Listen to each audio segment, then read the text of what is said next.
This is Guerilla Wolf News.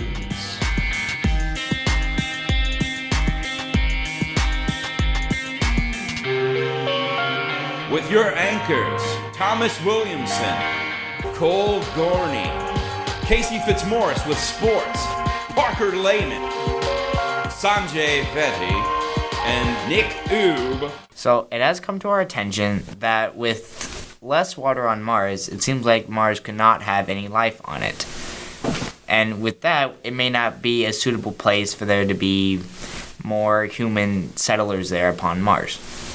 Well, recent discoveries have shown that there is another planet out there with huge amounts of water. This planet is located very far away, about a couple light years away from Earth, and it seems to have water moisture, not so much liquid water. The reason being is mostly because of its hot surface. Its surface is tremendously hot, and so the water on the surface seems to be turned into water vapor. Now, even if we can't settle upon this planet, it is still good that there is a planet out there that can have a fresh supply of water if we need it.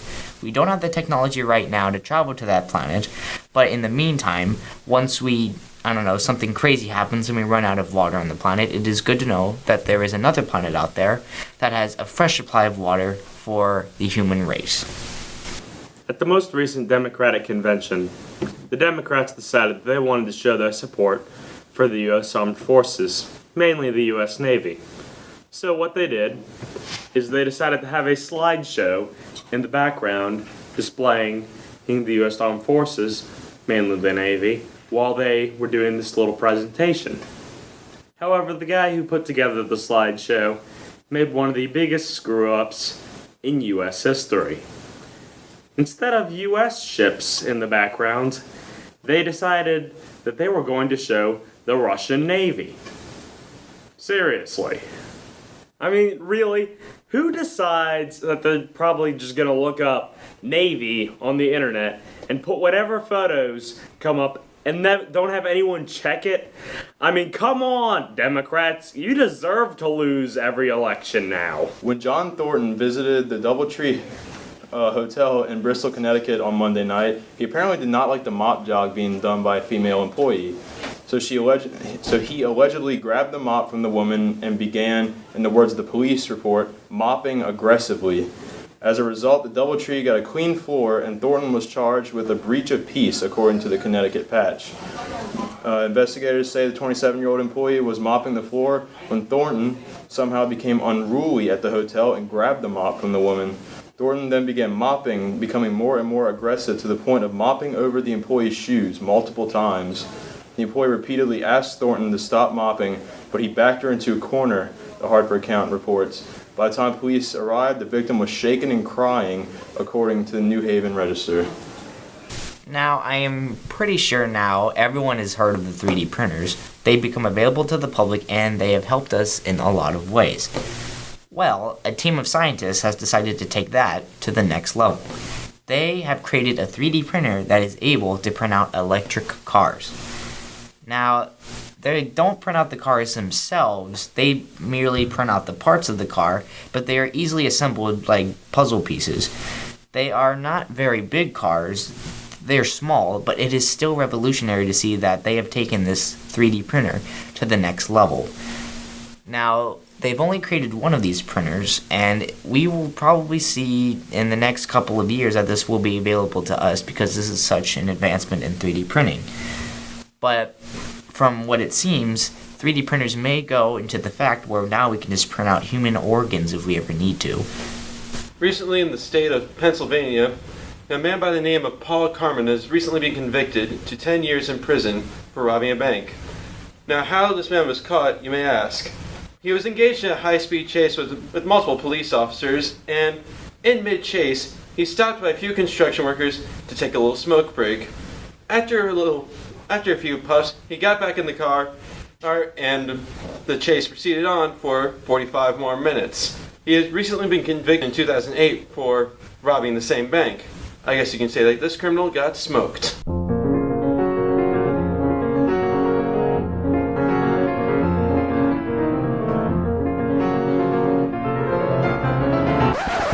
welcome to the 70-second Smackdown. Today's topic for debate is the death penalty. Start the clock. I think that the death penalty should be allowed in some cases, like, the Green River Killer, he killed, hundreds of people. This person, no matter where he is in the world, will kill people, so why not pluck him from the world? Well, there's different ways of plucking people. You could just throw them in jail and keep them in there. You don't have to kill them, because it would just, give out the same negative message of murder and showing that we're not handling this problem, out of goodness. We're still pretty much doing the same thing he would be doing. Yeah, it is kind of interesting to, that the state is condemning somebody and yet they're condoning the exact same act that they did. I guess, if it's a certain person, it's perfectly fine, but I really don't think that way. In my opinion, I think that, you need people to run a jail. Locking him up there, he's still going to have contact with people. And if this person wants to kill those people... Why not put them in solitary confinement, You still have contact with people, which means that person will have the opportunity to kill said people. Why not take it, why not leave them in one of those, cushiony rooms for psychopaths and so forth, since he would be one? Put him in a Yet you say that the prisoners need dignity.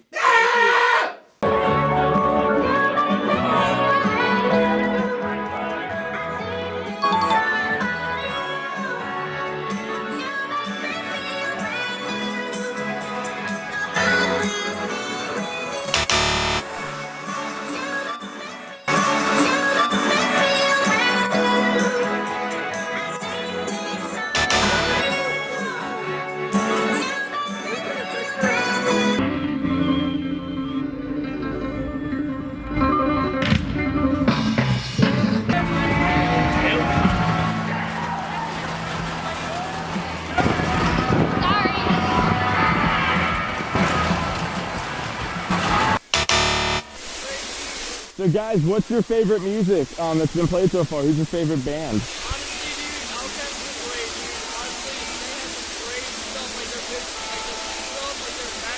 Yeah, the stuff.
So, what have you guys been eating here? You guys been eating anything from the vendors? Pizza. Pizza? In a can? Yeah, how was it? Pretty good. That's good to hear. That's $4 a slice. well, it's pretty good for a pizza. I'll give you $1,000 to eat this pizza in a can. Welcome to Walking with Fitz. I'm Fitz. Let's start walking.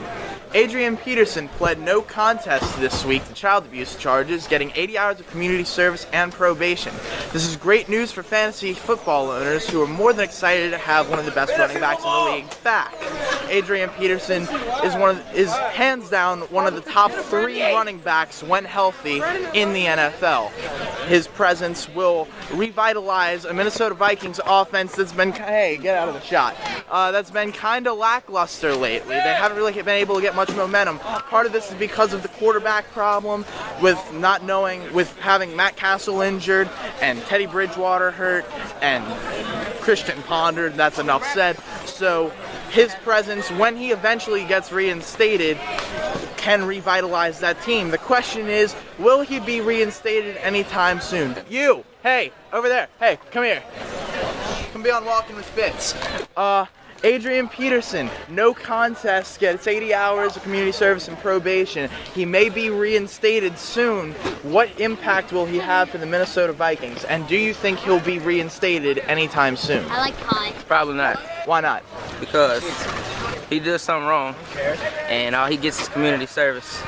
why would he be able to come back and get reinstated? What about you guys? Do y'all think Adrian Peterson's gonna get reinstated anytime soon? No. Same. Okay. Same. You heard it. They said no. Just like I say no to Lane Kiffin coming to Death Valley and thinking he has a chance against the LSU Tigers. That's an absolute mistake. Yeah. Alabama's gonna get dominated this week by the LSU Tigers. I look at Alabama's schedule. Their most impressive win was a 59-0 win against an A&M team that was highly overrated. So I look at Alabama's schedule so far this year, and their most Watch out. Hey, thanks for telling me. Here I see their best win is a 59-0 win over Texas A&M, highly overrated team. Kenny Trill, they thought he was a good quarterback. Now he's benched, so that was a mistake. He's clearly not the guy they thought he was at the beginning of the year, and so the win over A&M really wasn't that special, and that's their only credible win they've had this year. They really haven't had that difficult of a season, so I think LSU on a rebound right now, beating Ole Miss.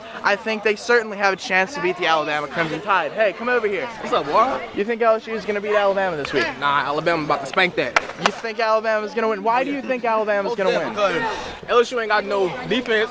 Did you watch the Ole Miss game? My boy Cooper about to run up and down on y'all. Got your boy no more. Who? You know what? They think Alabama's going to win. I think LSU's going to win. It's going to be a toss-up. It's going to be a great game. It's in Death. Hey, he knows what I'm saying. It's in Death Valley. It's at night. I say they win by 7. Oh, and we got to talk about Monday Night Football too. Eagles over Panthers by 10.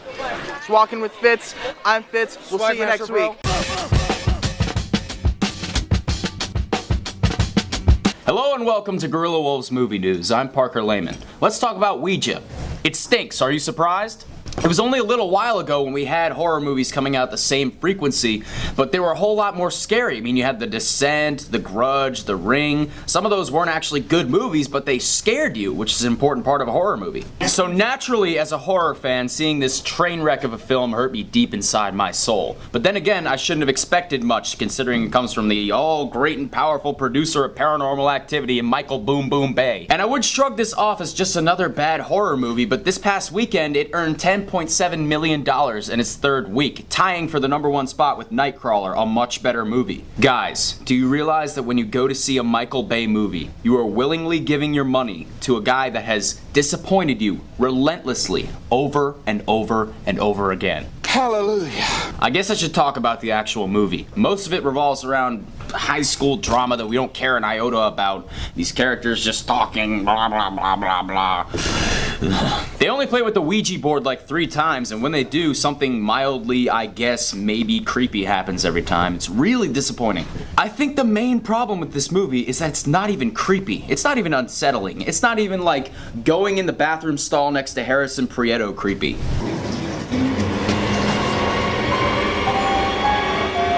Actually, that's pretty horrifying. So in short, I give this 2.5 out of 10.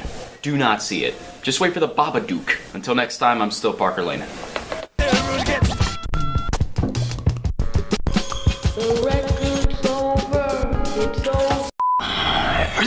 Ooh, spooky. No, it's not. Okay.